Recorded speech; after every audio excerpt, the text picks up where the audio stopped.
할머니, 연탄광에 숨으세요. 빨리요. 소년의 외침과 함께 재벌여 회장은 어둠 속으로 뛰어들었습니다. 들어간 연탄 창고에선 희미한 빛으로 비친 벽면이 보였습니다. 온통 같은 글씨로 가득했죠. 엄마 미안해. 엄마 미안해. 엄마 미안해. 보기만 해도 슬픈 문구들이 있었고 그 옆엔 작은 손자국까지 선명했습니다. 추격자들의 발소리가 멀어지자 그녀는 자신을 구해준 소년을 바라봤죠. 뭔가 이상했습니다. 처음 보는 아이인데 낯이 익은 눈매가 그리고 애틋한 감정이 차올랐습니다. 마치 오래전 잃어버린 무언가를 마주한 것처럼 가슴 한편이 저려왔죠. 여러분이 생각하시는 것보다 더욱 어둡고 더욱 벅차오르는 이야기가 궁금하시다면 좋아요를 눌러주세요.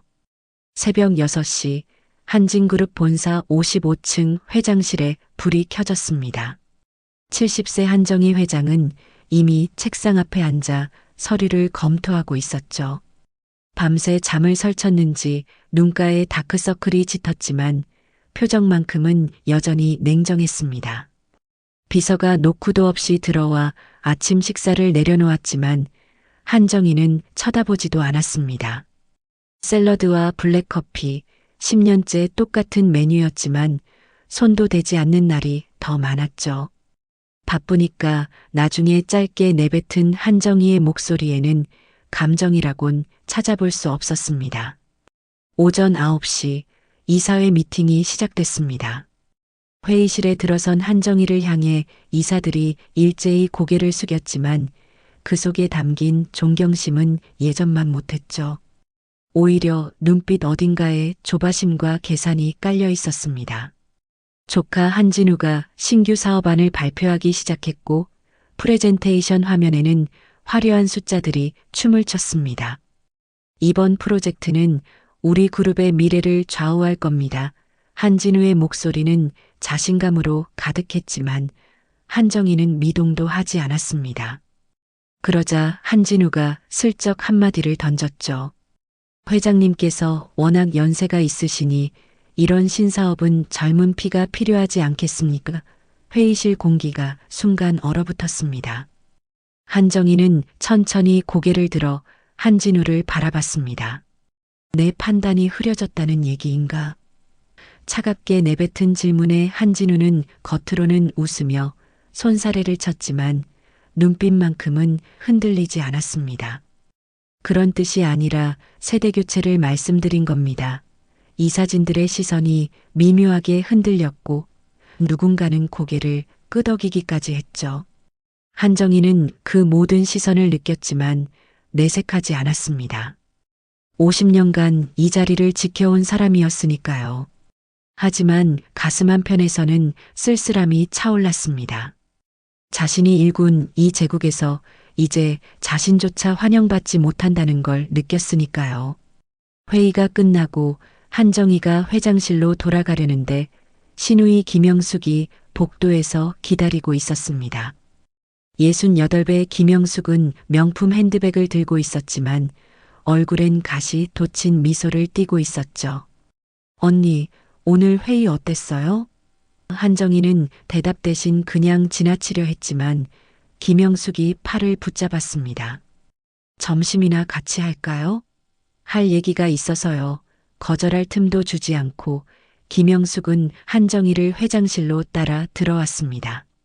점심시간 회장실 소파에 마주 앉은 두 여자 사이에는 차가운 긴장감이 흘렀습니다. 김영숙은 커피를 한 모금 마시더니 입을 열었죠. 언니, 이제 좀 쉬셔야죠. 가족한테 회사 물려주고 여생을 편히 보내세요. 한정희는 창밖을 바라보며 낮게 대답했습니다. 난 가족이 없어. 그 말에 김영숙의 얼굴이 미묘하게 굳어졌고 잠시 침묵이 흘렀습니다. 그건 언니가 선택하신 길 아닙니까? 김영숙의 목소리에는 비난과 동시에 묘한 긴장감이 배어 있었죠. 한정희의 손이 미세하게 떨렸지만 표정만큼은 무너지지 않았습니다. 선택이라고 했나? 난 선택한 적 없어. 차가운 대답에 김영숙은 더 이상 말을 잇지 못하고 자리에서 일어났습니다. 저녁 6시 한정희는 거대한 회장 공간으로 돌아왔습니다. 400평이 넘는 저택이었지만 불이 켜진 곳은 거실 하나뿐이었죠. 가정부가 차린 저녁 식탁에는 정갈한 반찬들이 놓여 있었지만 의자는 하나뿐이었습니다. 한정희는 식탁 앞에 앉아 젓가락을 들었다가 그냥 내려놓았습니다. 입맛이 없었죠. 창밖으로 보이는 서울 야경은 화려했지만 한정희의 눈에는 그저 차가운 불빛 덩어리일 뿐이었습니다. 문득 50년 전 기억이 스쳤습니다. 대학 캠퍼스 벤치에서 누군가와 도시락을 나눠 먹던 그 시절, 손을 맞잡고 걷던 그 봄날, 그리고 배 속에 생명이 있다는 걸 알았을 때의 그 설렘. 하지만 그 모든 게 하루아침에 무너졌죠. 결국 나한테 남은 건 이 의자뿐인가 한정희는 혼잣말을 중얼거렸습니다. 50년간 지켜온 회장 자리, 수천억 원의 재산, 7천 명의 직원. 하지만 그 무엇도 마음 한편의 공허함을 채워주지 못했죠. 진짜 가족이라고는 단 한 명도 없었으니까요. 딸을 빼앗긴 그날 이후 한정희는 누구도 사랑하지 않기로 결심했습니다. 사랑하면 또 빼앗길 테니까요. 그렇게 감정을 죽이고 일만 하며 살아온 50년이었습니다. 이제 70이 된 한정희에게 남은 건 권력뿐이었지만 그마저도 조카와 시누이가 호시탐탐 노리고 있었죠. 밤 10시 침대에 누운 한정희는 천장을 바라봤습니다. 잠이 오지 않았죠. 매일 밤이 이랬습니다. 눈을 감으면 빼앗긴 딸의 얼굴이 떠올랐고 찾지 못한 50년이 가슴을 짓눌렀습니다. 아이는 어디서 어떻게 자랐을까? 행복했을까? 아니면 불행했을까? 수없이 사람을 풀어 찾았지만 모든 기록이 말소되어 있었고 김영숙과 시댁 식구들은 입을 굳게 다물었죠. 좋은 곳으로 보냈다는 말만 되풀이했을 뿐이었습니다. 한정희는 결국 포기할 수밖에 없었고 그렇게 50년이 흘렀습니다. 다음 날 아침 비서가 전화를 걸어왔습니다. 회장님, 내일 서남구 재개발 부지 실사 일정 잡혔습니다. 한정희는 서류를 넘기며 물었습니다. 거기 어디였지? 비서의 대답이 들려왔죠. 예전에 연탄광이었던 곳입니다.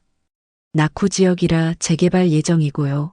그 말에 한정희의 손이 멈췄습니다. 연탄광. 왠지 모를 기시감이 들었지만 무엇 때문인지 알 수 없었죠. 그냥 가슴 한편이 답답해지는 느낌이었습니다. 알았어. 내일 가보지 전화를 끄는 한정희는 창밖을 바라봤습니다.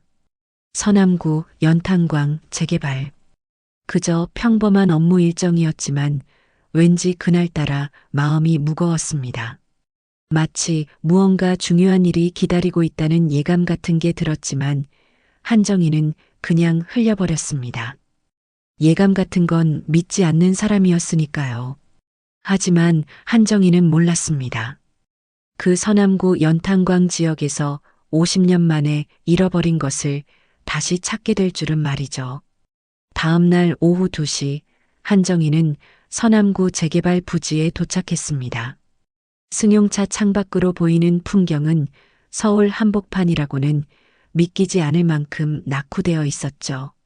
슬레이트 지붕의 낡은 집들, 갈라진 아스팔트 길, 그리고 골목 곳곳에서 풍기는 연탄 냄새까지 마치 시간이 멈춘 듯한 곳이었습니다. 한정희가 차에서 내리자 수행원들이 우르르 따라 내렸고 그 뒤로 한진우와 김영숙도 모습을 드러냈습니다. 회장님, 이런 곳까지 직접 오실 필요 없으셨는데요. 한진우가 겉으로는 공손하게 말했지만 표정 어딘가에 불편함이 묻어났죠. 한정희는 대답 없이 주변을 둘러봤습니다. 오래된 연탄 가게, 구멍 가게, 그리고 멀리 보이는 폐쇄된 연탄광 입구까지 이런 곳은 빨리 밀어버리고 상가 지어야죠. 한진우가 옆에서 중얼거렸고 김영숙도 고개를 끄덕였습니다. 맞아요. 이런데 사람이 어떻게 살아요. 지저분하기만 하고 하지만 한정희의 눈에는 다른 것이 보였습니다. 골목 구석에 쪼그리고 앉아 있는 할머니, 빨랫줄에 걸린 낡은 옷가지들, 그리고 담벼락에 붙은 집 팝니다라는 종이들. 여기에도 사람들이 살고 있었고 각자의 삶이 있었습니다.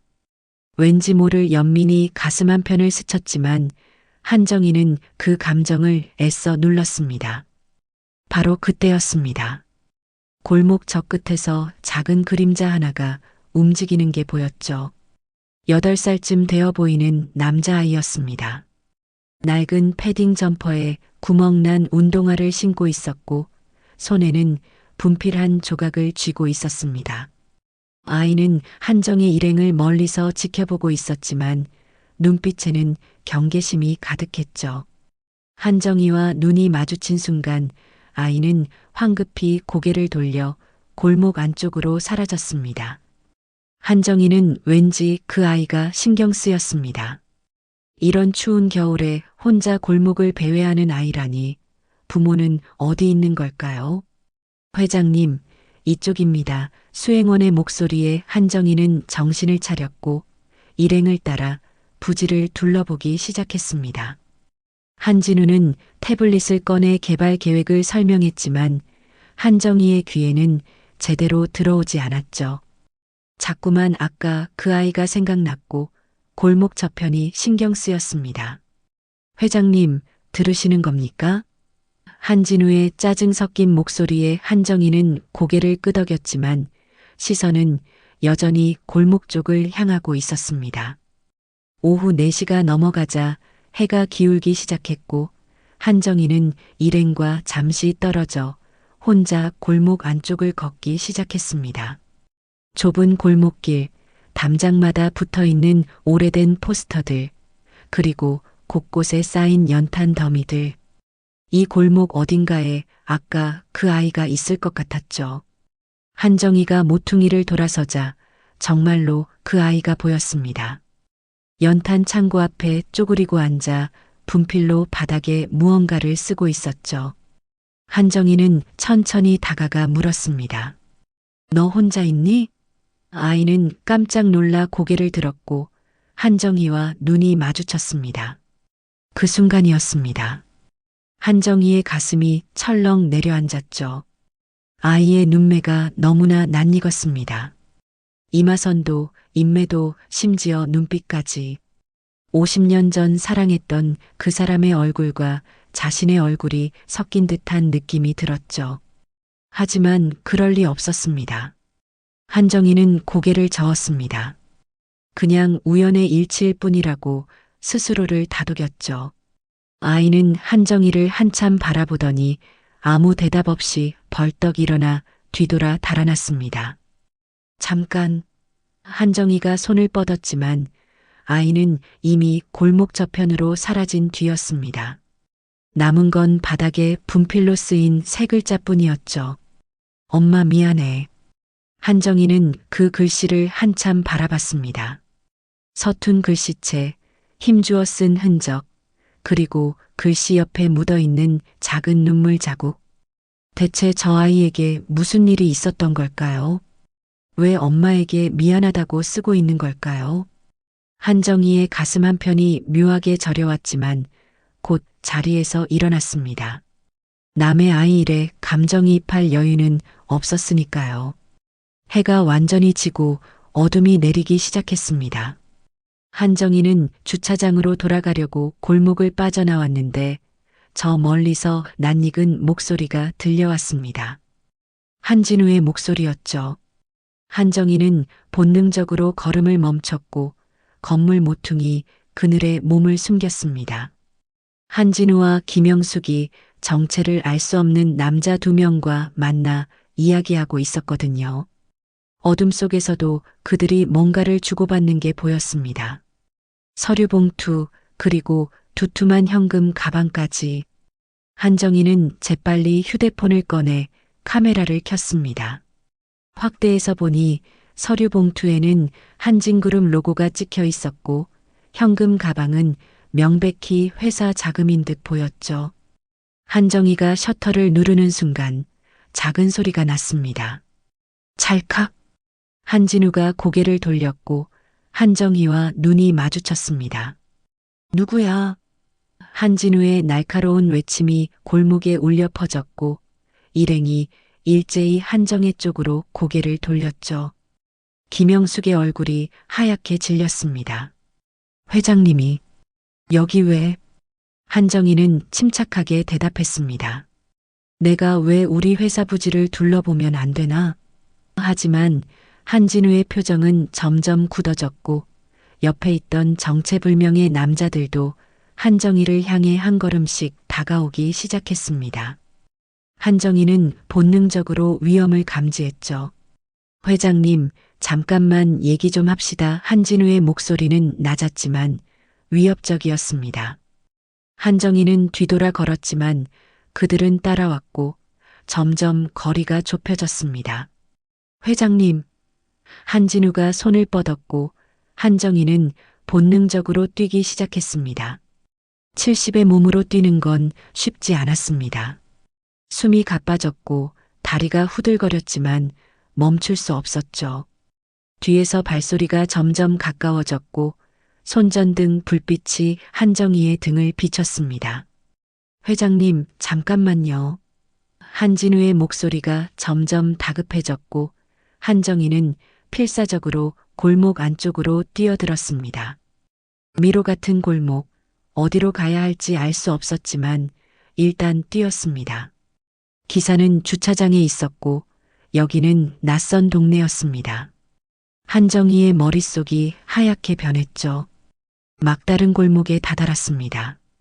높은 담벼락, 도망칠 곳이 없었죠. 뒤에서 발소리가 들려왔고 손전등 불빛이 점점 가까워졌습니다. 한정희는 벽에 바짝 붙어섰고 숨소리조차 죽였습니다. 심장이 미친 듯이 뛰었고 온몸이 떨렸죠. 바로 그때였습니다. 어둠 속에서 작은 손이 한정희의 옷자락을 붙잡았습니다. 한정희는 깜짝 놀라 그쪽을 봤고 아까 그 아이가 서 있었습니다. 8살 소년 민준이었죠.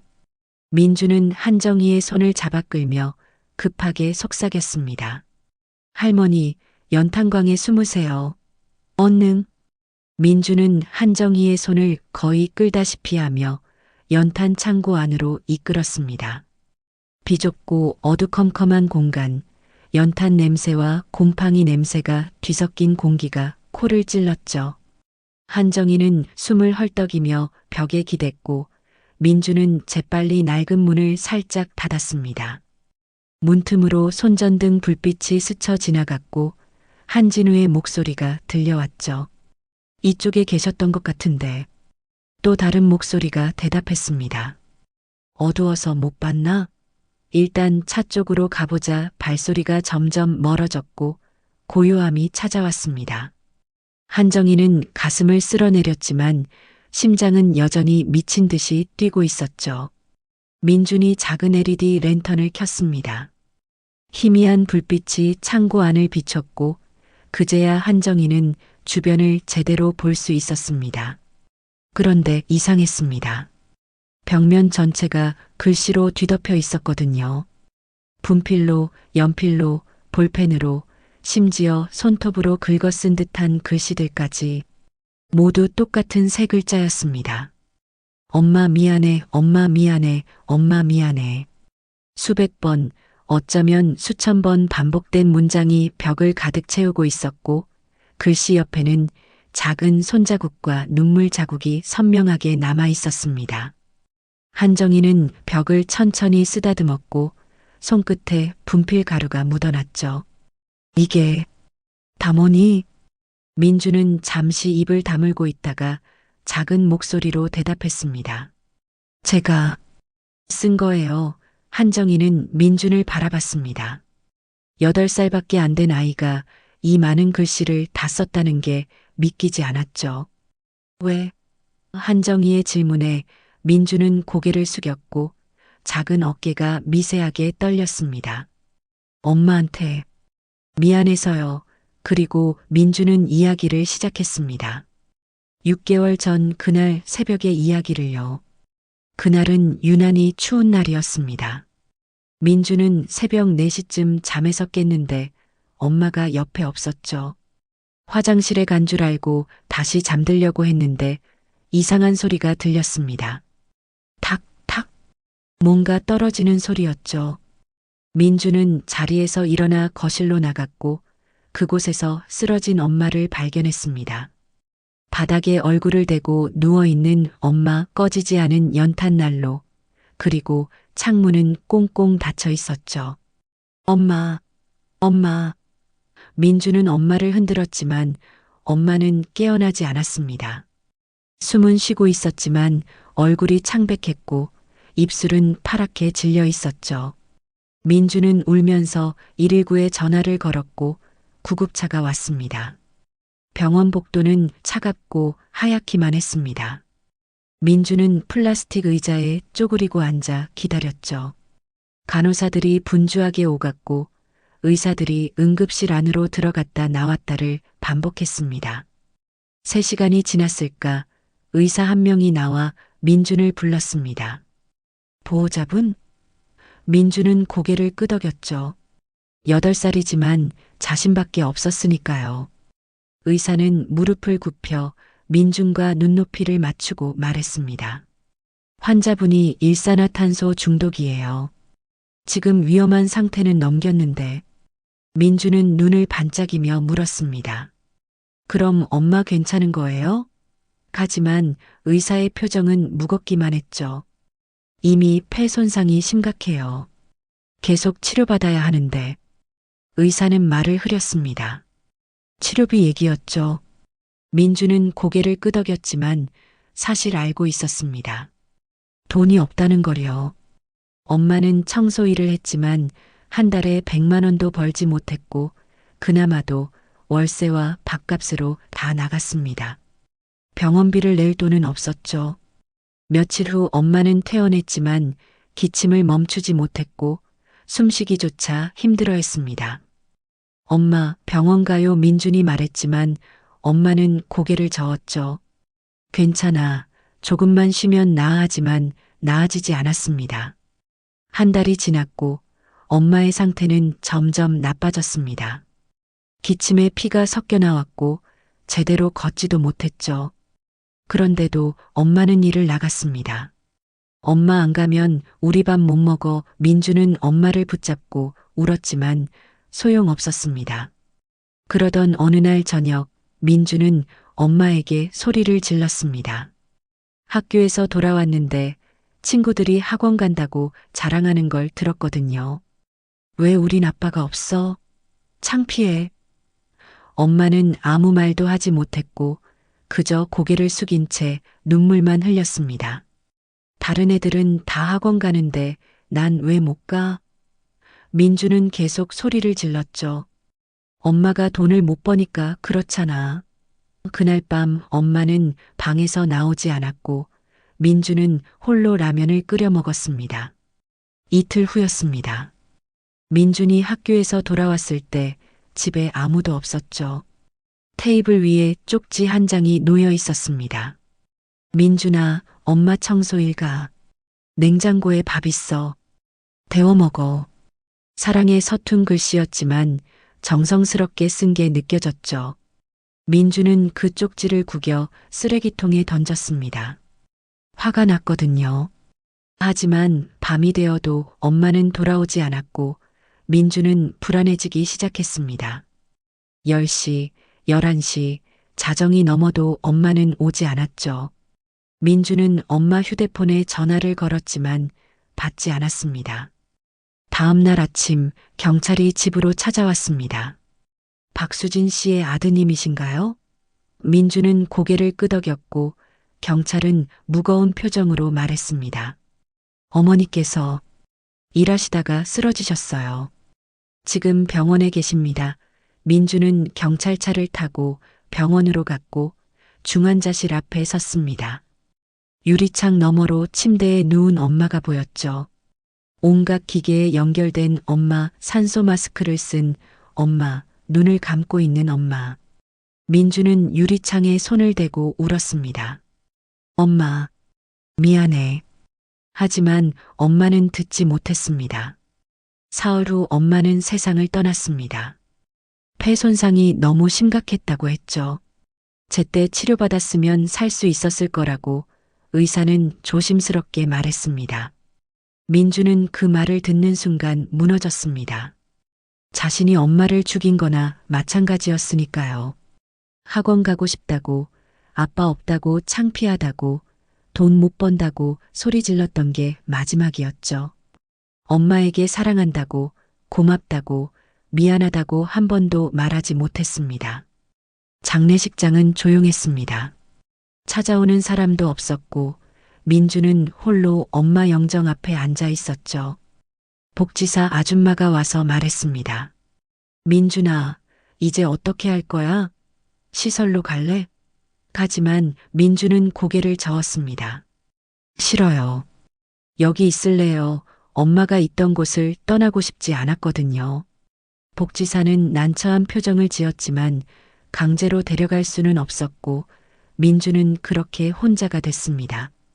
그날 밤 민주는 이 연탄 창고를 찾아왔습니다. 엄마가 쓰러졌던 그 연탄 난로, 엄마가 마지막으로 숨쉬던 그 공기가 남아있는 곳이었죠. 민주는 주머니에서 분필을 꺼냈고 벽에 글씨를 쓰기 시작했습니다. 엄마 미안해 1번, 2번, 10번, 100번. 손이 아파도 멈추지 않았고 눈물이 흘러도 계속 썼습니다. 그게 민준이 엄마한테 할 수 있는 유일한 일이었으니까요. 한정희는 민준의 이야기를 듣는 동안 한마디도 하지 못했습니다. 가슴 한편이 미어지는 것 같았고 목이 메어 말이 나오지 않았죠. 8살 아이가 겪기엔 너무 큰 슬픔이었고 너무 무거운 죄책감이었습니다. 한정희는 떨리는 손으로 민준의 머리를 쓰다듬었고 민준은 그제야 와락 한정희에게 안겼습니다. 할머니, 제 잘못이에요. 제가 엄마를 죽였어요. 민준은 한정희의 품에서 흐느꼈고 한정희는 아무 말도 하지 못한 채 그저 아이를 안아줄 뿐이었습니다. 한참을 그렇게 있다가 민준이 고개를 들었습니다. 눈이 빨갛게 부어 있었고 코를 훌쩍이고 있었죠. 한정희는 손수건을 꺼내 민준의 얼굴을 닦아주며 물었습니다. 네 엄마, 이름이 뭐였니? 민준은 작은 목소리로 대답했습니다. 박수진이요. 그 순간 한정희의 심장이 멎는 것 같았습니다. 수진. 50년 전 자신이 딸에게 지어주려 했던 이름이었죠. 아니, 우연일 거야. 그냥 흔한 이름일 뿐이야. 한정희는 스스로를 다독였지만 가슴은 거짓말을 하지 않았습니다. 두근두근 심장이 미친 듯이 뛰기 시작했죠. 수진이? 한정희의 입술이 떨렸습니다. 박수진. 그 이름을 듣는 순간 50년 전 기억이 홍수처럼 밀려왔죠. 23세 한정희가 임신을 확인하고 돌아오던 그날 남자친구에게 말했습니다. 딸이면 수진이라고 짓자. 말글수 귀알진 그는 웃으며 고개를 끄덕였고 한정희의 배를 쓰다듬었죠. 수진이. 좋네. 우리 딸하지만 그 이름을 부를 기회는 오지 않았습니다. 아이가 태어나자마자 빼앗겼고 한정희는 딸의 얼굴조차 제대로 보지 못했으니까요. 그런데 지금 이 아이가 엄마 이름이 박수진이라고 말했습니다. 우연일까요? 아니면 할머니, 왜 그래요? 민준의 목소리에 한정희는 정신을 차렸습니다. 아니야, 아무것도 아니야. 한정희는 애써 태어난 척했지만 손은 계속 떨리고 있었죠. 랜턴 불빛 아래 민준의 얼굴을 자세히 봤습니다. 이마선, 눈매, 코, 입술, 귀. 하나하나 뜯어보니 더욱 확실해졌습니다. 이 아이는 자신과 닮았고 50년 전 사랑했던 그 사람과도 닮았죠.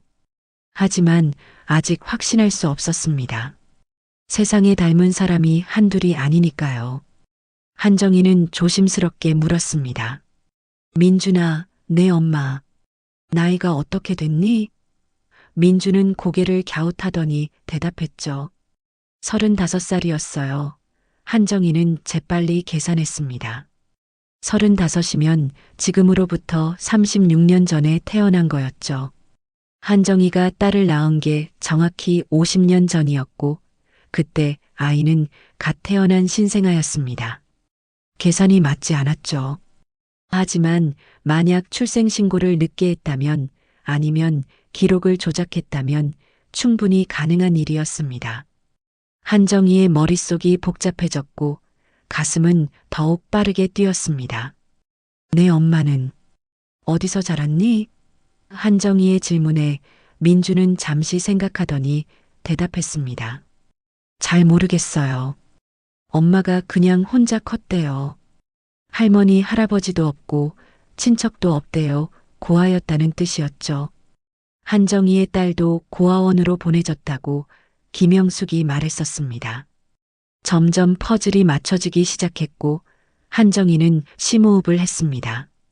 진정하라고, 아직 확실하지 않다고 스스로를 다독였지만 마음은 이미 확신하고 있었죠. 한정희는 떨리는 손으로 가방을 뒤졌고 지갑에서 낡은 사진 한 장을 꺼냈습니다. 50년 전 찍은 사진, 대학 축제날 남자친구와 함께 찍은 단 한 장의 사진이었죠. 한정희는 그 사진을 평생 간직해왔고 지갑 깊숙한 곳에 숨겨뒀습니다. 민준아, 내 엄마 사진 있니? 민준은 고개를 끄덕이며 낡은 지갑을 꺼냈습니다. 1,000원짜리 몇 장과 함께 구겨진 증명사진 한 장이 들어있었죠. 이거밖에 없어요. 엄마가 아껴두라고 준 거예요. 한정희는 그 사진을 받아들었고 랜턴 불빛 아래에서 자세히 봤습니다. 30대 초반으로 보이는 여자, 단발머리에 수수한 옷차림이었고 표정은 피곤해 보였지만 눈빛만큼은 따뜻했습니다. 그런데 그 얼굴을 보는 순간 한정희의 눈에서 눈물이 흘러내렸죠. 자신의 젊은 시절 얼굴과 첫사랑의 얼굴이 섞여 있었습니다. 코는 자신을 닮았고 눈은 그 사람을 닮았으며 인매는 둘을 섞어 놓은 듯 했죠. 이건 우연이 아니었습니다. 이 여자는 자신의 딸이었고 이 아이는 자신의 손자였습니다. 할머니, 울어요? 민준이 놀라서 물었고 한정희는 황급히 눈물을 닦았습니다. 아니야, 그냥 먼지가 들어가서.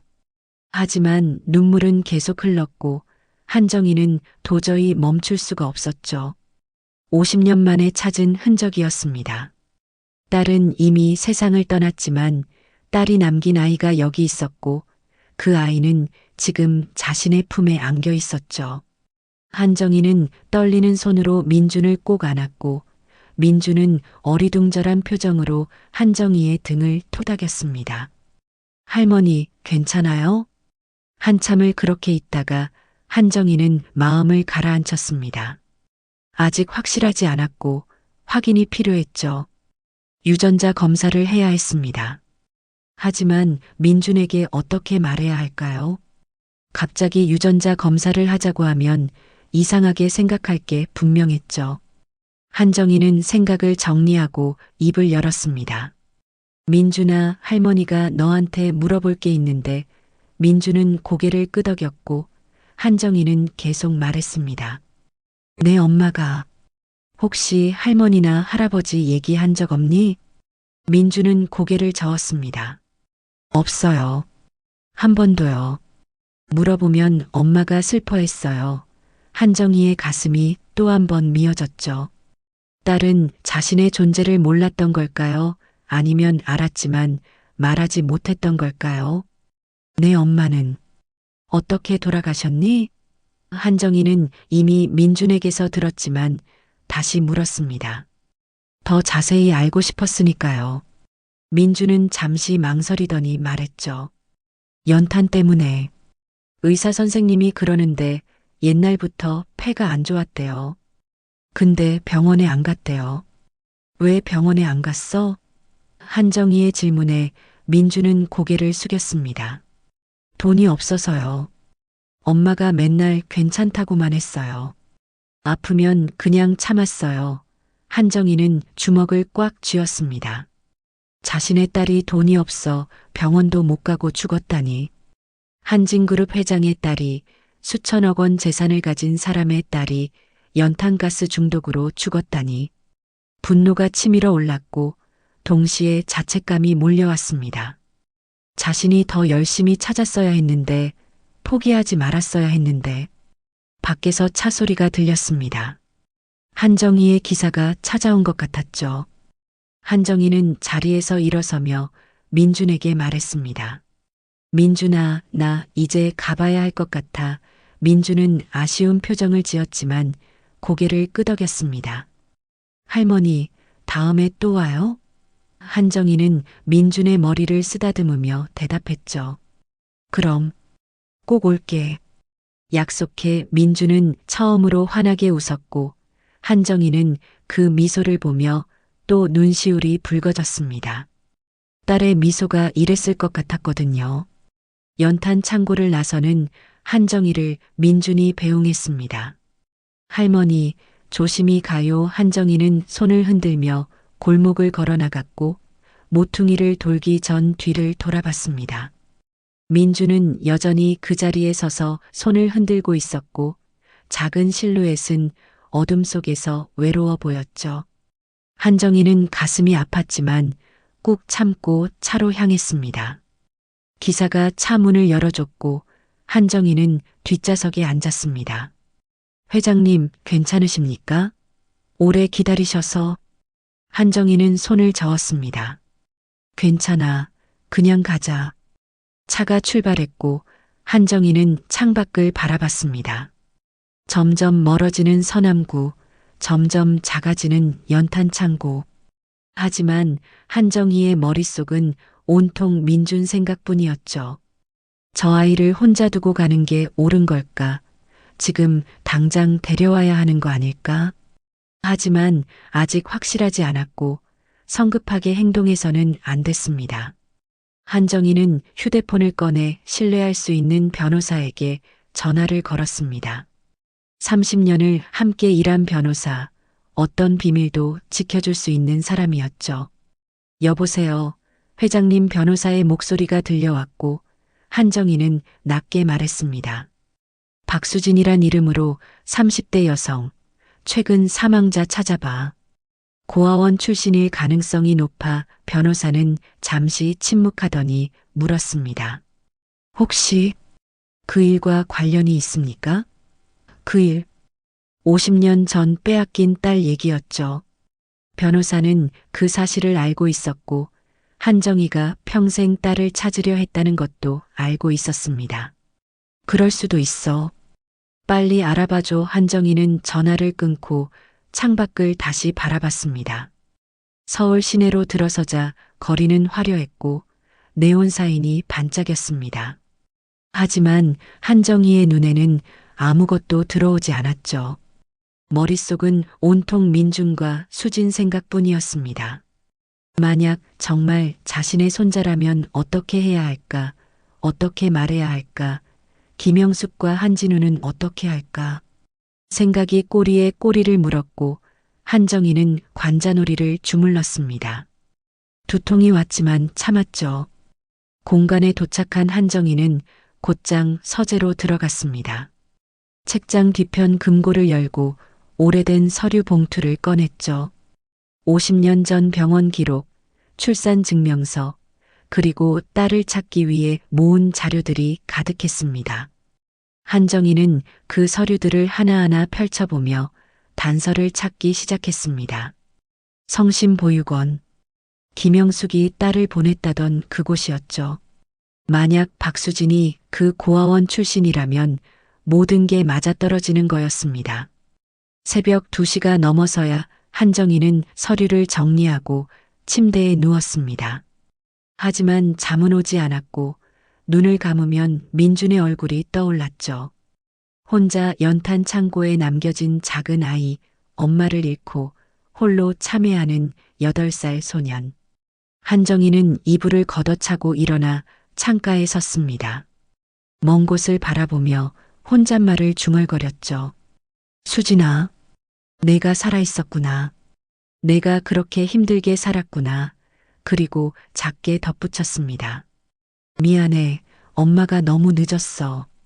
다음 날 아침 일찍 변호사에게서 전화가 왔습니다.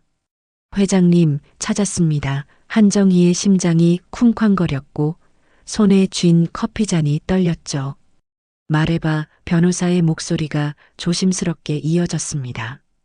박수진, 35세, 6개월 전 일산화탄소 중독 후유증으로 사망.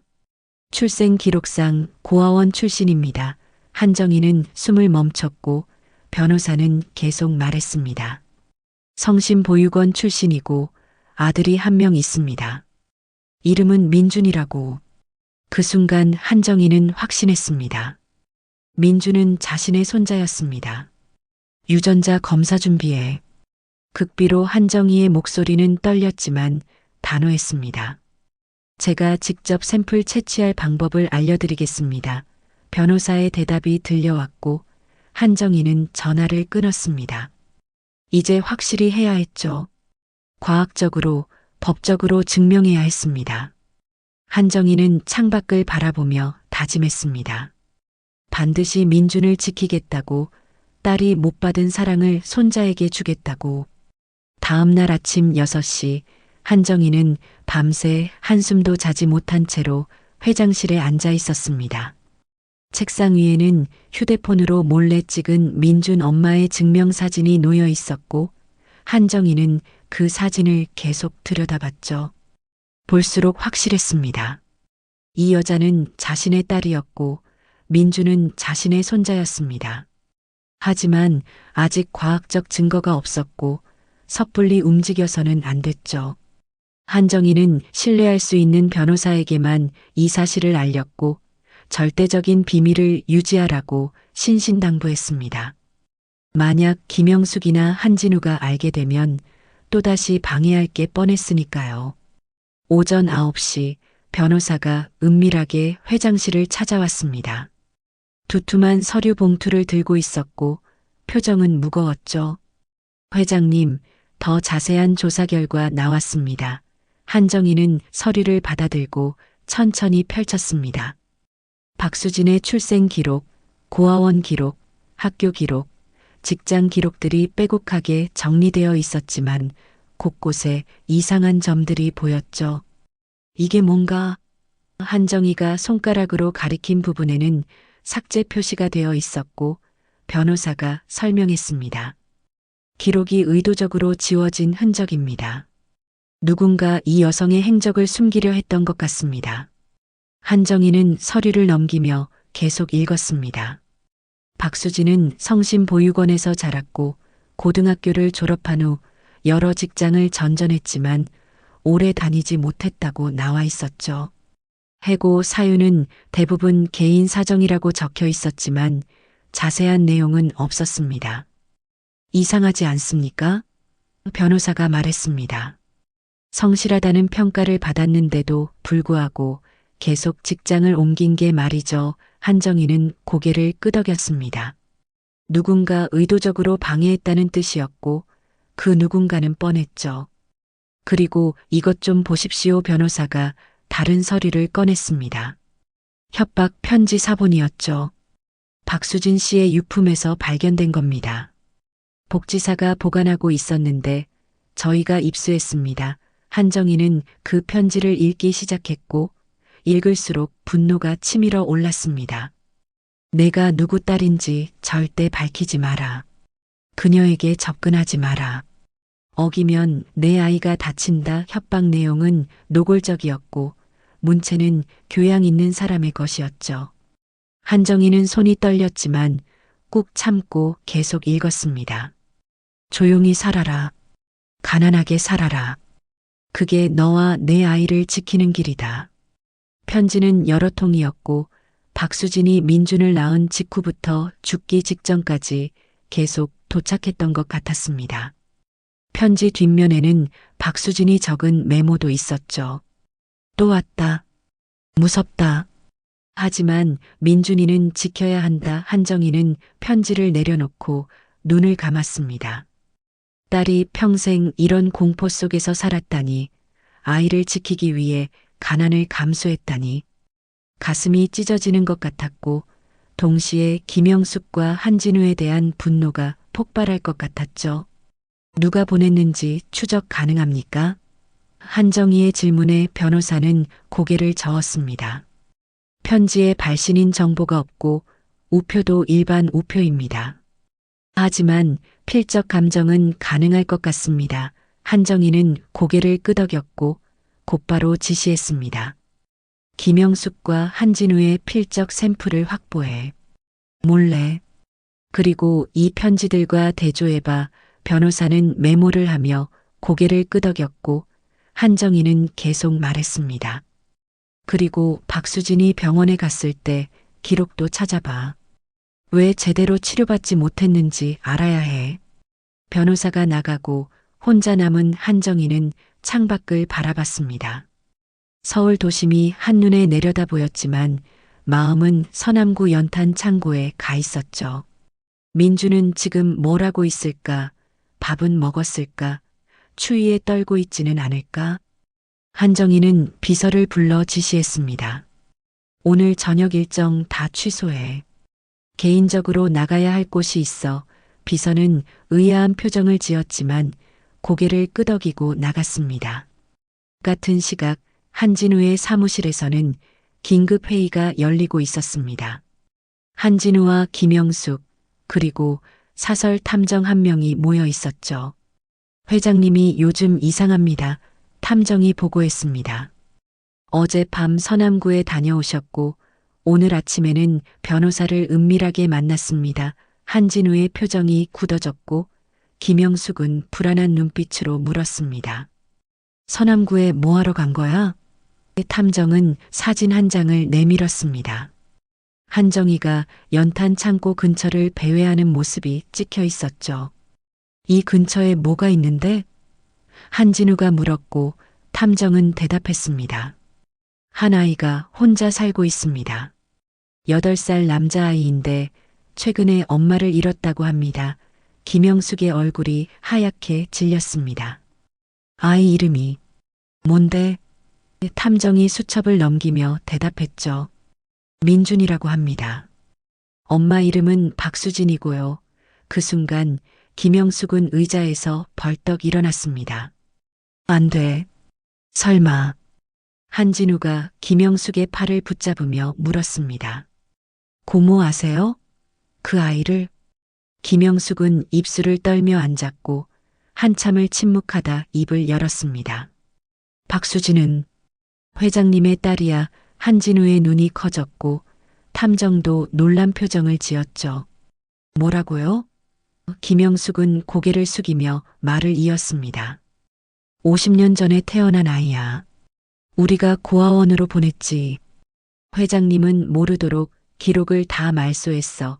한진우는 자리에서 벌떡 일어나 방을 서성였습니다.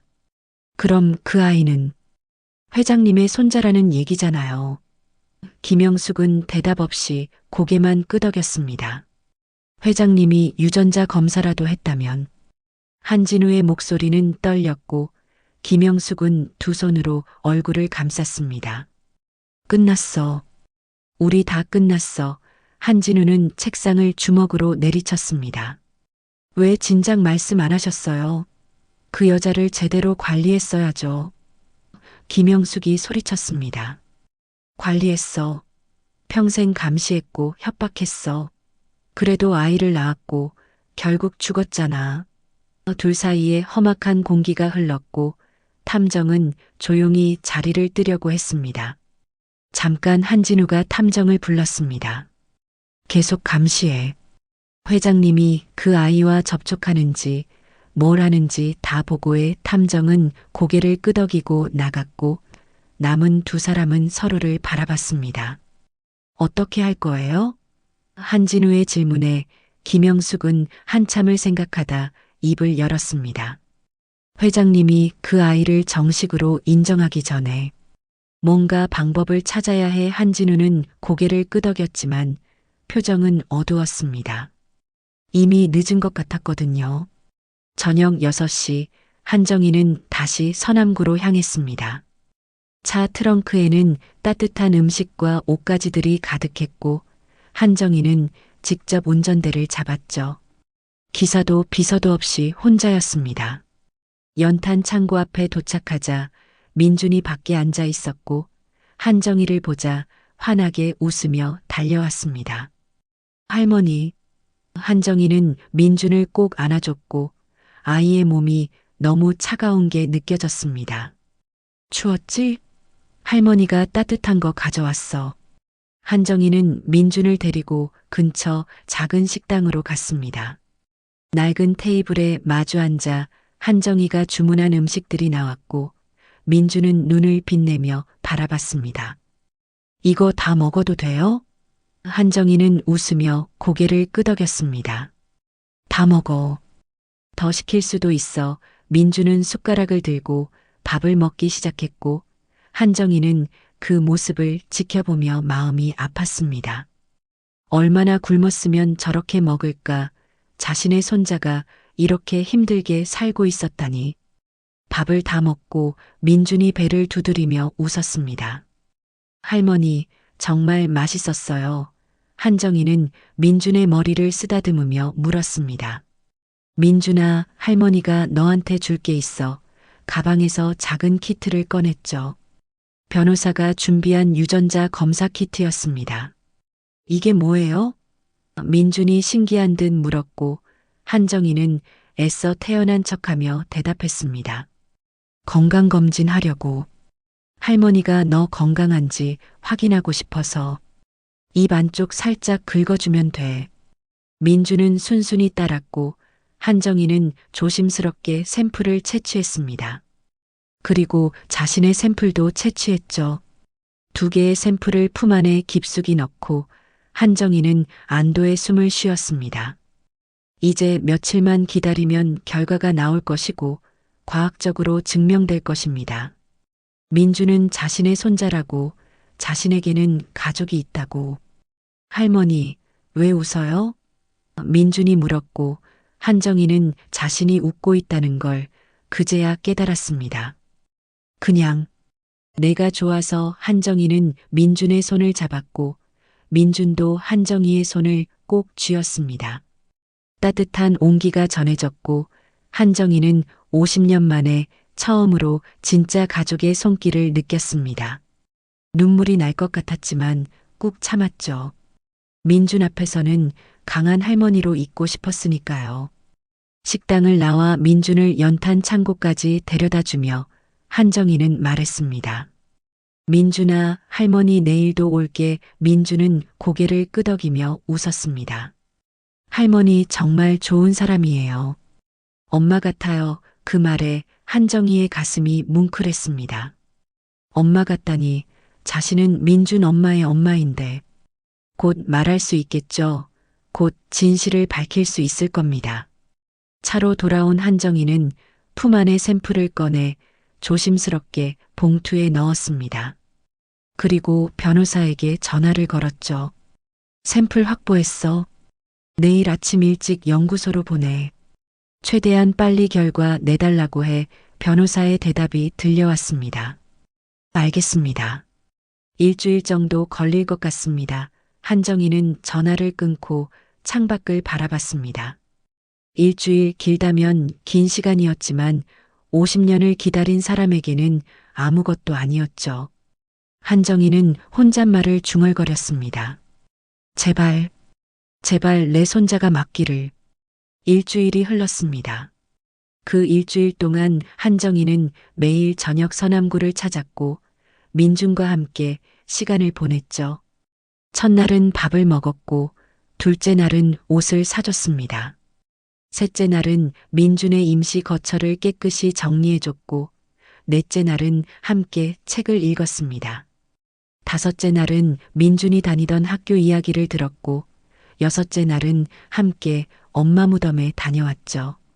7째 날 한정희는 민준과 함께 조용한 공원 벤치에 앉아 있었습니다. 민준은 한정희의 품에 기대 졸고 있었고 한정희는 아이의 머리를 쓰다듬으며 미소 지었습니다. 50년 만에 느끼는 가족의 온기였죠. 바로 그때 휴대폰이 울렸습니다. 변호사였죠. 한정희는 조심스럽게 민준을 벤치에 눕히고 자리에서 일어나 전화를 받았습니다. 여보세요. 변호사의 목소리가 떨리고 있었습니다. 회장님, 결과 나왔습니다. 한정희의 심장이 멎는 것 같았고 손에 쥔 휴대폰이 땀으로 젖어들었죠. 말해봐. 한정희는 숨을 죽이고 대답을 기다렸습니다. 변호사의 목소리가 들려왔습니다. 99.9% 일치합니다. 친손자 관계가 확실합니다. 한정희는 무릎이 꺾이는 것 같았습니다. 벤치 뒤편 나무에 손을 짚고 겨우 몸을 지탱했죠. 눈물이 주르륵 흘러내렸고 목이 메어 말이 나오지 않았습니다. 회장님, 괜찮으십니까? 변호사의 목소리가 들렸지만 한정희는 대답할 수 없었습니다. 그저 고개를 끄덕이며 눈물만 흘렸죠. 50년을 기다렸습니다. 딸을 찾지 못했지만 딸이 남긴 아이를 찾았고 그 아이는 과학적으로도 증명된 자신의 손자였습니다. 고마워. 정말 고마워. 한정희는 겨우 그 말만 하고 전화를 끊었습니다. 벤치로 돌아온 한정희는 잠든 민준을 바라봤습니다.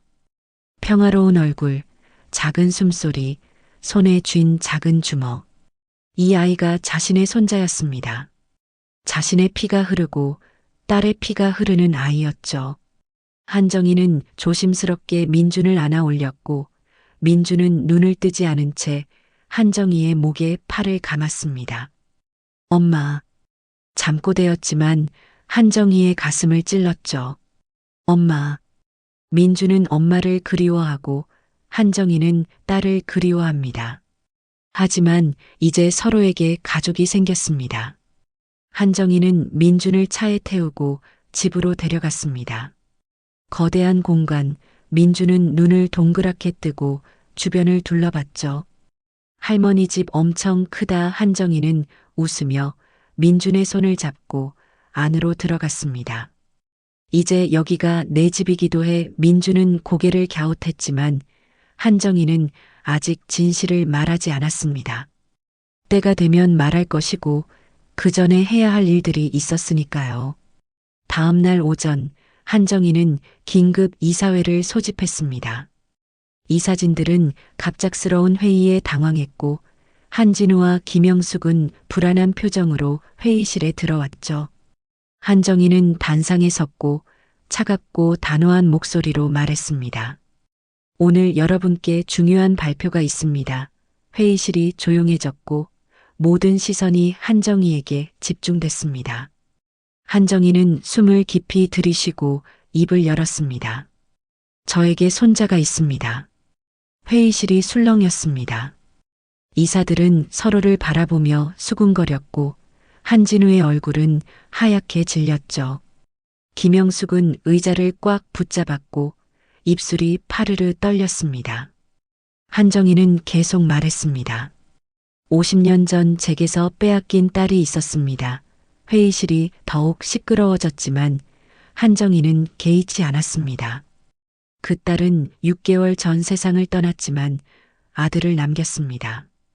8살 민준이라는 아이입니다.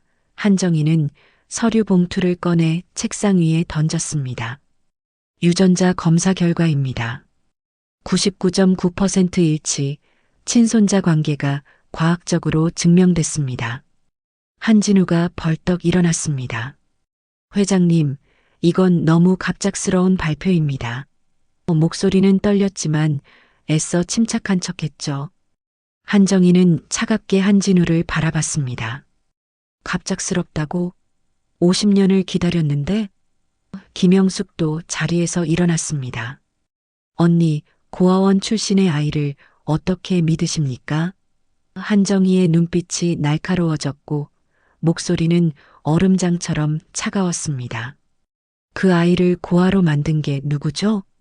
김영숙의 얼굴이 창백해졌고 한진우는 말을 잇지 못했습니다. 한정희는 계속 말했습니다. 제 딸 박수진은 고아원에서 자랐습니다. 여러분 중 누군가가 그 아이를 그곳으로 보냈죠.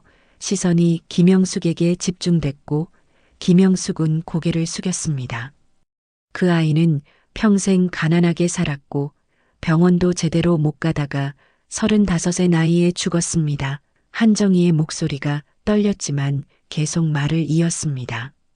하지만 아들을 남겼고 그 아이가 제 손자입니다. 한 이사가 조심스럽게 물었습니다. 회장님, 그래서 오늘 발표의 취지가 무엇입니까? 한정희는 단호하게 대답했습니다. 오늘부로 민준을 한진그룹의 후계자로 지명합니다. 회의실이 발칵 뒤집혔습니다. 이사들이 웅성거렸고 한진우는 책상을 쾅 내리쳤죠. 회장님, 이건 말도 안 됩니다. 한정희는 흔들리지 않았습니다. 내 손자한테 내 회사 물려주는데 뭐가 문제요? 한진우는 얼굴이 붉어졌고 목소리를 높였습니다. 8살 아이에게 어떻게 회사를 맡깁니까? 그래서 내가 키울 겁니다. 한정희의 대답은 단호했습니다. 제대로 교육시키고 훌륭한 경영자로 만들 겁니다. 김영숙이 끼어들었습니다. 언니, 그 아이가 정말 언니 손자인지 어떻게 확신합니까? 한정희는 서류 봉투를 김영숙 앞으로 던졌습니다. 직접 확인해 보시죠. 대한민국 최고 유전자 연구소의 결과입니다. 김영숙은 서류를 집어들었고 읽을수록 얼굴이 하얗게 질렸습니다. 99.9% 친손자 관계 확실, 오류 가능성 0.1%. 한정희는 계속 말했습니다. 그리고 제 유언장도 수정했습니다. 전 재산을 민준에게 상속합니다. 한진우가 소리쳤습니다. 회장님, 이건 불공평합니다. 저는 30년간 회사를 위해 일했습니다. 한정희는 차갑게 웃었습니다. 그래요. 당신은 일했죠. 회사 돈 빼돌리는 일을요. 한진우의 얼굴이 굳어졌고 회의실이 조용해졌습니다. 한정희는 또 다른 서류를 꺼냈습니다. 이건 당신이 서남구에서 수상한 거래하던 증거입니다. 횡령액만 50억 원이 넘더군요. 한진우는 말을 잇지 못했고 김영숙도 고개를 숙였습니다. 한정희는 냉정하게 선언했습니다. 한진우 상무는 오늘부로 해임입니다. 그리고 검찰에 고소할 겁니다. 한진우가 소리쳤습니다. 회장님, 이건 너무합니다. 하지만 한정희는 흔들리지 않았습니다. 법대로 할 뿐입니다. 당신들이 내 딸한테 한 것처럼 말이죠. 김영숙이 한정희의 팔을 붙잡으려 했지만 한정희는 뿌리쳤습니다. 손대지 마세요. 역겹습니다. 회의가 끝나고 한정희는 회장실로 돌아왔습니다. 온몸에 힘이 빠졌지만 동시에 후련했죠. 드디어 말했습니다. 민준은 자신의 손자라고 후계자라고. 이제 아무도 민준을 해치지 못할 것이고 자신이 지켜낼 것입니다. 한정희는 창밖을 바라보며 중얼거렸습니다. 수진아, 봤니? 엄마가 민준이 지킬게. 약속해. 그날 저녁 한정희는 민준을 불러 공간 정원에 함께 앉았습니다. 별이 총총한 밤하늘 아래 둘은 벤치에 나란히 앉았고 한정희는 떨리는 손으로 민준의 손을 잡았습니다. 민준아, 할머니가 너한테 할 말이 있어. 민준은 고개를 들어 한정희를 바라봤습니다. 네. 한정희는 깊게 숨을 들이쉬고 말했습니다. 사실 할머니는 내 엄마의 엄마야. 민준의 눈이 커졌습니다. 믿을 수 없다는 표정이었죠. 네. 한정희는 눈물을 흘리며 말을 이었습니다. 내 엄마 수진이는 내 딸이었어. 아기 때 빼앗겼지만 내 딸이었어. 민준은 입을 벌린 채 한정희를 바라봤습니다. 그럼 할머니가 진짜 할머니예요? 한정희는 고개를 끄덕였고 민준을 꼭 안았습니다. 그래, 미안해. 진작 못 찾아서 정말 미안해. 민준은 한정희의 품에서 울기 시작했습니다. 할머니, 엄마가 할머니를 만나고 싶어 했을까요? 한정희도 울었습니다. 당연하지. 엄마도 할머니를 찾고 싶어 했을 거야. 민준이 물었습니다. 그럼 왜 못 만났어요? 한정희는 대답하기 힘들었지만 솔직하게 말했습니다. 나쁜 사람들이 방해했어. 엄마와 나를 떼어놓았어. 민준은 한참을 울다가 고개를 들었습니다.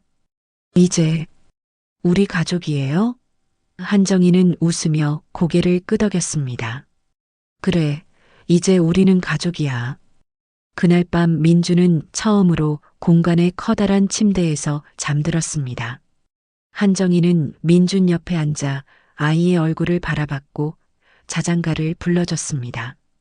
50년 전 뱃속의 딸에게 불러주려던 노래였죠.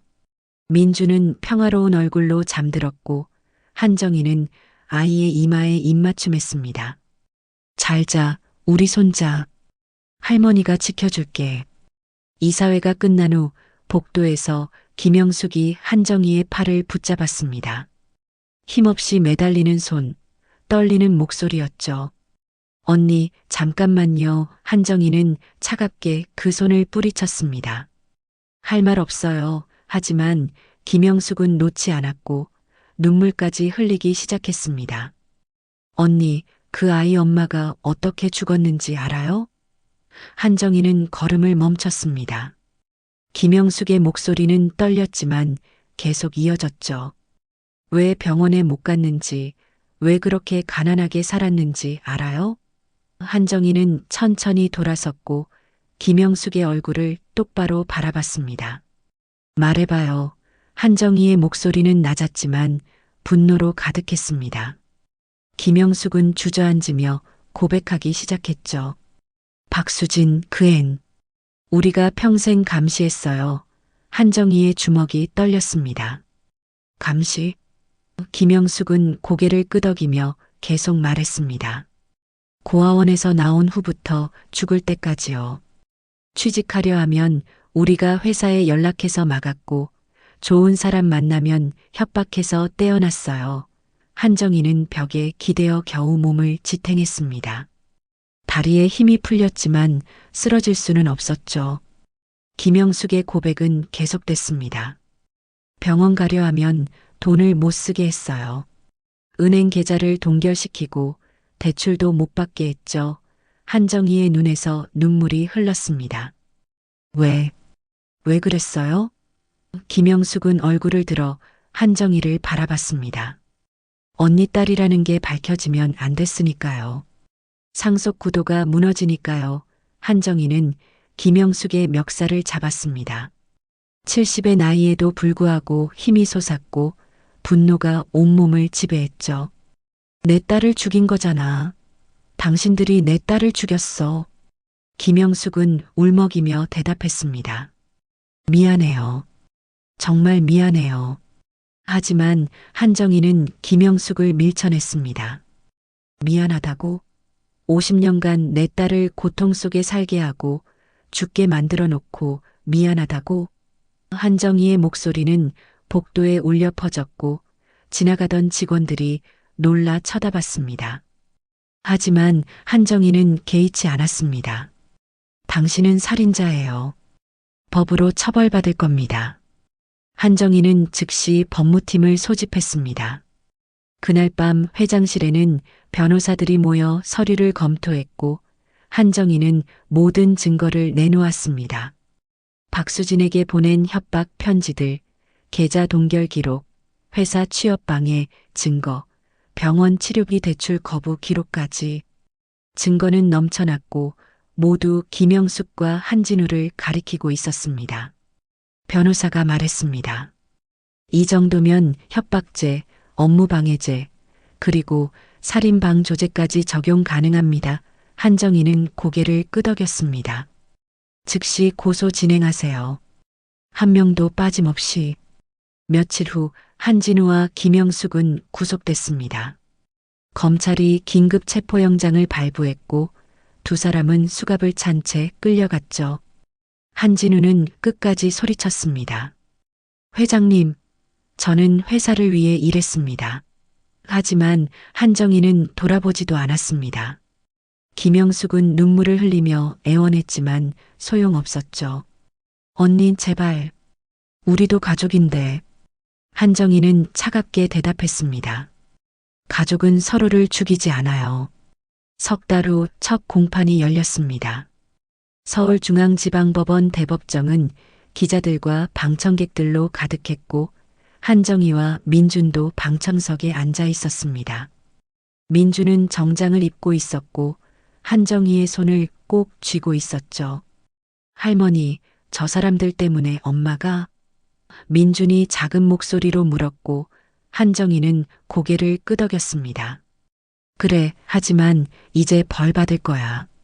검사가 기소장을 낭독하기 시작했습니다.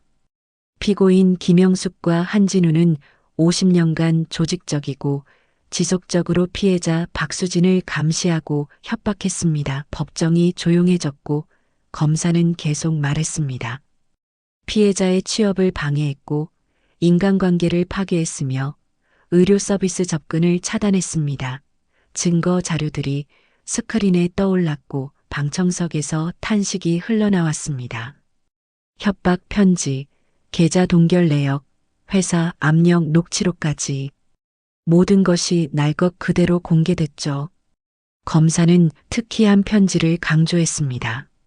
피해자가 폐렴으로 쓰러진 후 병원 치료를 받으려 했을 때 피고인들은 의료비 대출을 막았고 보험 가입조차 취소시켰습니다. 법정이 술렁였고 판사도 눈살을 찌푸렸습니다.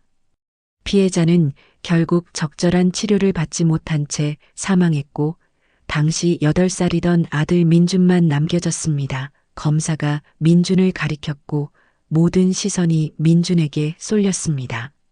민준은 고개를 숙였고 한정희는 아이를 꼭 안아줬습니다. 변호인이 반박했습니다. 피고인들은 단지 가문의 명예를 지키려 했을 뿐입니다. 하지만 검사는 냉정하게 대꾸했죠. 가문의 명예를 위해 사람을 죽여도 됩니까? 변호인은 말을 잇지 못했고 검사는 계속 증거를 제시했습니다. 박수진이 병원에 실려갔을 때 김영숙이 병원 측에 전화해서 치료비 지원을 막았다는 녹취록, 한진우가 박수진의 직장에 압력을 넣어 해고시킨 이메일, 그리고 박수진이 죽기 직전 받은 마지막 협박 편지까지 그 편지의 내용이 낭독됐습니다. 아직도 정신 못 차렸나? 조용히 살라고 했지. 병원 가려고? 웃기지 마. 내가 누구 딸인 줄 밝히면 내 아들이 어떻게 되는지 알지? 방청석에서 울음소리가 터져나왔고 민준도 눈물을 흘렸습니다. 한정희는 주먹을 꽉 쥐었고 손톱이 손바닥에 박혔지만 아프지 않았습니다. 분노가 모든 감각을 마비시켰으니까요. 재판은 석 달간 계속됐고 증인들이 줄줄이 나왔습니다. 박수진이 다녔던 회사 사장, 고아원 원장, 병원 의사, 심지어 사설 탐정까지 모두가 한결같이 증언했습니다. 김영숙과 한진우가 박수진을 평생 괴롭혔다고, 그녀가 정상적인 삶을 살 수 없게 만들었다고. 한증인은 눈물을 흘리며 말했습니다. 수진 씨는 착한 사람이었어요. 열심히 살려고 했어요. 근데 계속 누가 방해했어요. 이해할 수 없었어요. 마침내 판결 날이 왔습니다. 법정은 숨막히는 긴장감으로 가득했고 판사가 판결문을 낭독하기 시작했습니다. 피고인들의 범행은 조직적이고 잔인했으며 피해자에게 병원 치료 기회를 박탈해 결국 사망에 이르게 했습니다. 판사의 목소리는 단호했습니다. 이는 단순한 협박이나 업무방해를 넘어선 살인방조에 해당합니다. 김영숙은 울음을 터뜨렸고 한진우는 고개를 떨구었습니다. 피고인 한진우, 징역 7년. 피고인 김영숙, 징역 5년 망치 소리가 울려 퍼졌고 법정이 술렁였습니다. 한진우가 소리쳤습니다. 재판장님, 이건 너무 가혹합니다. 하지만 판사는 흔들리지 않았습니다. 50년간 한 사람의 인생을 파괴한 대가치고는 가볍다고 생각합니다. 김영숙은 한정희를 돌아보며 소리쳤습니다. 언니. 하지만 한정희는 자리에서 일어나 법정을 나갔습니다. 민준의 손을 잡고서요. 법정 밖은 기자들로 가득했지만 한정희는 한마디도 하지 않았습니다. 차에 타고 나서야 민준이 물었습니다. 할머니, 엄마는 이제 편해졌을까요? 한정희는 눈물을 흘리며 대답했습니다. 그럼 하늘에서 다 보고 계실 거야. 이제 편히 쉴 수 있을 거야. 다음 날 한정희와 민준은 수진의 무덤을 찾았습니다. 공동묘지 한 구석, 초라했던 비석은 이미 새 것으로 교체돼 있었습니다. 대리석 비석에는 금색 글씨로 새겨져 있었죠. 사랑하는 딸 박수진, 영원히 기억하는 엄마 한정희와 아들 민준이. 한정희는 무덤 앞에 무릎 꿇고 앉았습니다. 민준도 옆에 무릎을 꿇었죠. 수진아, 엄마야. 한정희의 목소리는 떨렸습니다. 늦어서 미안해. 못 찾아서 미안해. 내가 이렇게 힘들게 살았는지 몰랐어. 눈물이 볼을 타고 흘렀고 한정희는 무덤을 쓰다듬었습니다. 너를 괴롭힌 사람들 다 벌 받았어. 이제 편히 쉬어. 민준도 작은 목소리로 말했습니다. 엄마, 이제 할머니 만났어. 할머니가 날 잘 보살펴줘. 안심해도 돼. 한정희는 가방에서 편지 한 장을 꺼냈습니다. 수진이 죽기 전 마지막으로 쓴 일기장에서 찾은 편지였죠. 민준에게 주려고 썼지만 전하지 못한 편지였습니다. 한정희는 그 편지를 소리내어 읽었습니다. 민준아, 엄마는 내가 행복했으면 좋겠어. 엄마처럼 힘들게 살지 말고 사랑받으며 자랐으면 좋겠어. 미안해. 엄마가 더 잘해주지 못해서. 사랑해, 우리 아들. 민준은 울음을 터뜨렸고 한정희도 함께 울었습니다. 50년의 한이 쏟아져 내렸고 3대가 함께 울었습니다. 한참을 그렇게 있다가 한정희는 무덤 옆에 새 글씨를 새겼습니다. 작은 칼로 조심스럽게 비석 옆면에 글자를 새겼죠. 수진아, 엄마가 미안해. 이제라도 내 아들을 지킬게. 사랑한다, 우리 딸. 해가 지고 어둠이 내렸지만 두 사람은 떠나지 않았습니다. 무덤 앞에 앉아 수진에게 이야기를 들려줬죠. 민준이 학교에 들어간 이야기, 친구들과 잘 지내는 이야기, 한정희가 민준을 얼마나 사랑하는지, 그리고 앞으로 어떻게 살아갈지. 엄마, 나 이제 공부 열심히 할 거야. 할머니 회사도 물려받을 거야. 엄마 자랑스럽게 만들 거야. 민준의 다짐에 한정희는 고개를 끄덕였습니다. 그래, 우리 함께 잘 살자. 판결이 난 후 일주일 한정희는 민준을 데리고 한진그룹 공간으로 완전히 이사했습니다. 민준의 방은 남향으로 햇살이 잘 드는 곳이었고 새 침대와 책상, 그리고 책장 가득 책들이 놓여 있었죠. 민준은 방 안을 이리저리 둘러보며 신기해했습니다. 할머니, 여기 정말 다 내 거예요? 한정희는 웃으며 고개를 끄덕였습니다. 그럼 내가 원하는 대로 꾸며도 돼. 하지만 민준이 가장 소중하게 놓은 건 화려한 가구가 아니었습니다. 책상 위에 조심스럽게 놓인 엄마의 낡은 사진, 그리고 연탄 창고 벽을 찍은 사진이었죠. 엄마 미안해라고 빼곡히 적힌 그 벽이었습니다. 한 달 후 민준은 서울 강남의 한 초등학교 3학년에 편입했습니다. 첫 등교하는 날 아침, 한정희는 직접 민준의 손을 잡고 교문까지 함께 걸었습니다. 70의 재벌 회장이 손자의 손을 잡고 학교에 가는 모습에 사람들이 놀라 쳐다봤지만 한정희는 개의치 않았죠. 긴장되니?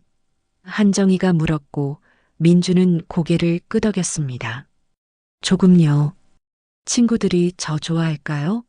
한정희는 민준의 머리를 쓰다듬으며 말했습니다. 당연하지. 넌 착한 아이니까. 교문 앞에서 한정희는 민준을 꼭 안아줬습니다. 할머니는 항상 내 편이야. 무슨 일 있으면 언제든 말해. 민준은 고개를 끄덕이며 교실로 들어갔고 한정희는 그 모습을 한참 바라봤습니다. 작은 책가방을 맨 손자의 뒷모습이 점점 멀어졌고 한정희는 문득 생각했습니다. 딸 수진도 이렇게 학교에 다녔을까? 누군가 손을 잡아줬을까? 가슴 한편이 아팠지만 동시에 다짐했습니다. 민준만큼은 외롭지 않게 키우겠다고요.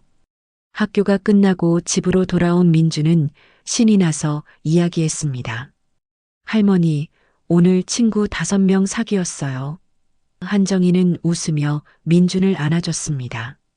잘했어. 우리 민준이 저녁 식사를 함께하며 민준은 학교에서 있었던 일들을 하나하나 들려줬고 한정희는 고개를 끄덕이며 들어줬습니다. 50년간 텅 비어있던 식탁에 이제 웃음소리가 가득했고 한정희는 이런 일상이 얼마나 소중한지 새삼 깨달았습니다.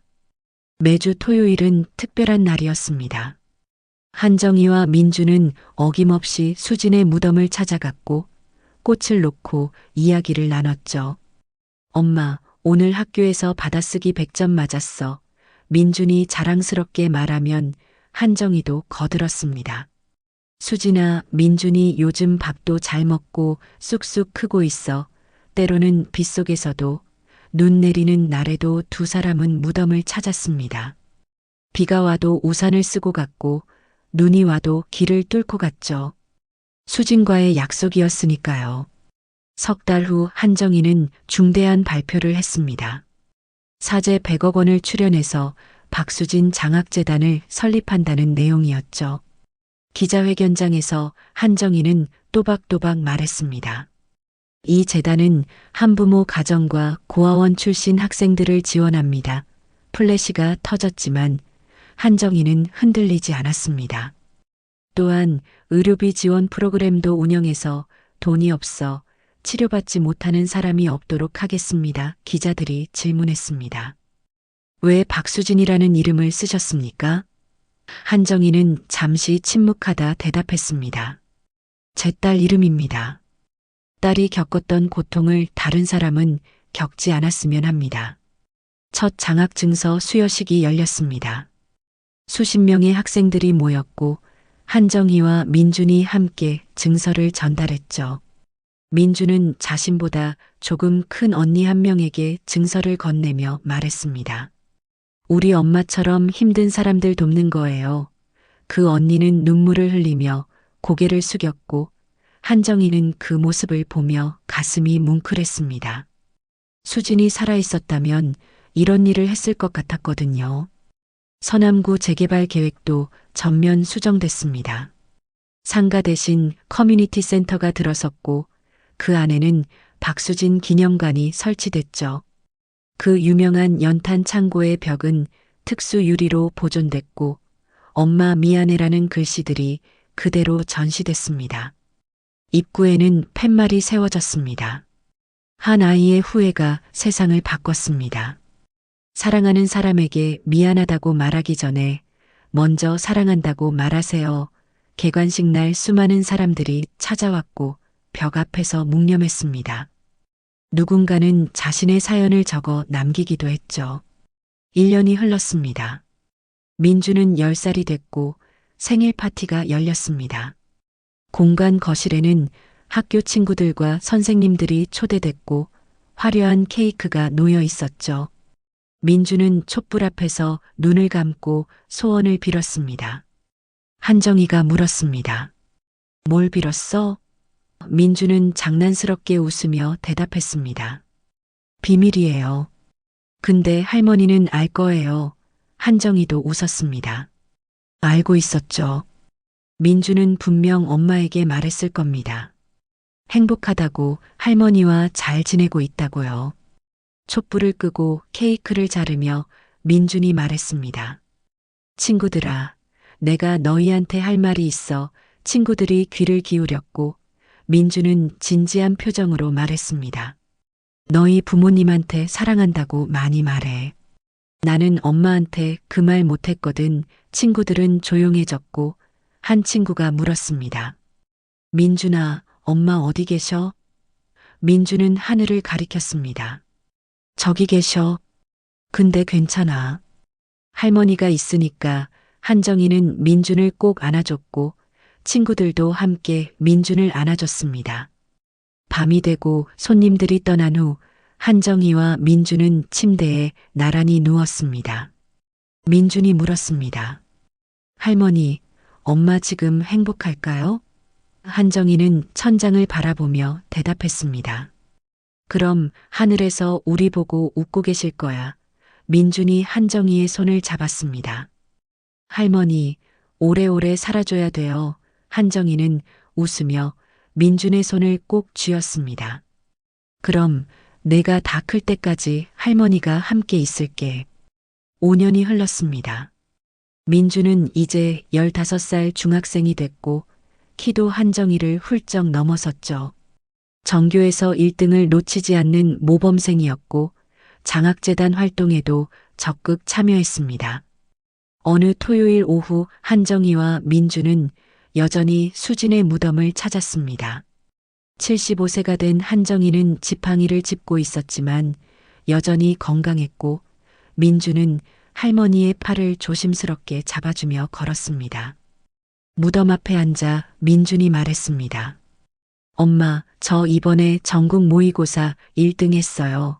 한정이도 자랑스럽게 덧붙였습니다.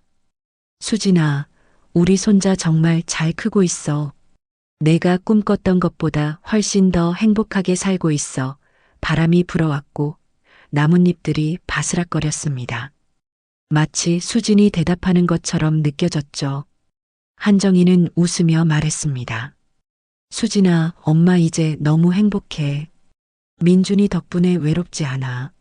민준이 가방에서 편지 한 장을 꺼냈습니다. 엄마, 제가 쓴 거예요. 그리고 소리내어 읽기 시작했습니다. 엄마, 저 이제 미안하지 않아요. 엄마가 날 용서했다는 거 알아요. 대신 엄마한테 약속할게요. 할머니 잘 모시고 열심히 공부해서 엄마가 자랑스러워할 사람이 될게요. 그리고 엄마처럼 힘든 사람들 많이 도울 거예요. 사랑해요. 엄마. 민준은 편지를 무덤 앞에 놓았고 한정이도 자신의 편지를 꺼냈습니다. 수진아, 엄마도 이제 후회하지 않아. 늦었지만 민준이를 지켜줄 수 있게 됐으니까. 민준이는 내가 평생 사랑으로 키운 아이야. 내 사랑이 이 아이를 이렇게 훌륭하게 만들었어. 고마워, 우리 딸. 그리고 사랑해. 한정이는 편지를 놓고 무덤을 쓰다듬었습니다. 차가운 대리석이었지만 마음만은 따뜻했죠. 해가 지고 하늘이 붉게 물들었습니다. 한정이와 민준은 손을 잡고 천천히 걸어 내려왔습니다. 할머니, 내년에도 오는 거죠? 민준이 물었고 한정이는 당연하다는 듯 대답했습니다. 그럼 매주 토요일마다 올 거야. 평생. 민준은 웃으며 고개를 끄덕였습니다. 좋아요. 저도 평생 올게요. 할머니랑. 차에 타고 집으로 향하며 한정이는 창밖을 바라봤습니다. 서울거리는 여전히 화려했고 사람들로 붐볐습니다. 하지만 이제 한정이에게는 모든 게 달라 보였죠. 50년간 잃어버렸던 것을 찾았고 새로운 가족을 얻었습니다. 딸은 떠났지만 손자가 남았고 그 손자는 딸의 사랑으로 자란 아이였습니다. 한정이는 혼잣말로 중얼거렸습니다. 수진아, 우리 잘 살고 있어. 걱정하지 마. 민주는 조수석에 앉아 창밖을 보다가 말했습니다. 할머니, 저 나중에 크면 박수진 장학재단 이어받을 거예요. 그리고 더 많은 사람들 도울 거예요.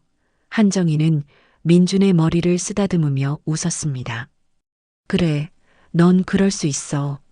내 엄마처럼 착한 마음을 가졌으니까 민준도 웃었고 두 사람은 함께 집으로 향했습니다. 그날 밤 한정희는 서재에 앉아 일기를 썼습니다. 50년간 매일 썼던 일기장, 딸을 그리워하며 채워왔던 페이지들이었죠. 마지막 장에 한정희는 이렇게 적었습니다. 오늘 나는 행복하다. 50년 만에 처음으로 진심으로 행복하다. 수진이를 잃었지만 민준이를 얻었고 외로움을 잃었지만 가족을 얻었다. 이제 남은 시간을 민준이와 함께 보내며 살 것이다. 수진아, 지켜봐줘. 엄마가 내 아들 잘 키울게. 일기장을 덮고 창밖을 바라보는 한정희의 얼굴에는 평화로운 미소가 번졌습니다.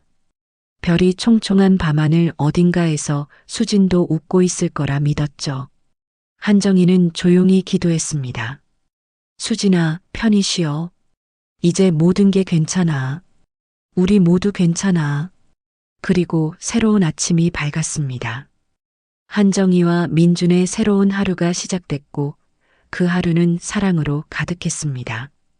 연탄광 벽에 새겨진 엄마 미안해는 이제 더 이상 슬픔이 아니었습니다. 그것은 사랑의 증거였고 용서의 상징이었으며 새로운 시작의 약속이었습니다. 오늘 영상은 여기서 끝났습니다. 느끼시나요? 매일 더욱 정성을 써서 여러분들의 마음에 감동을 선사하고자 노력하고 있습니다. 부족하신 부분들이 있다면 댓글로 알려주세요. 생각이 어려우시다면 그저 화이팅이라는 문구 하나로도 충분합니다. 감사합니다, 여러분.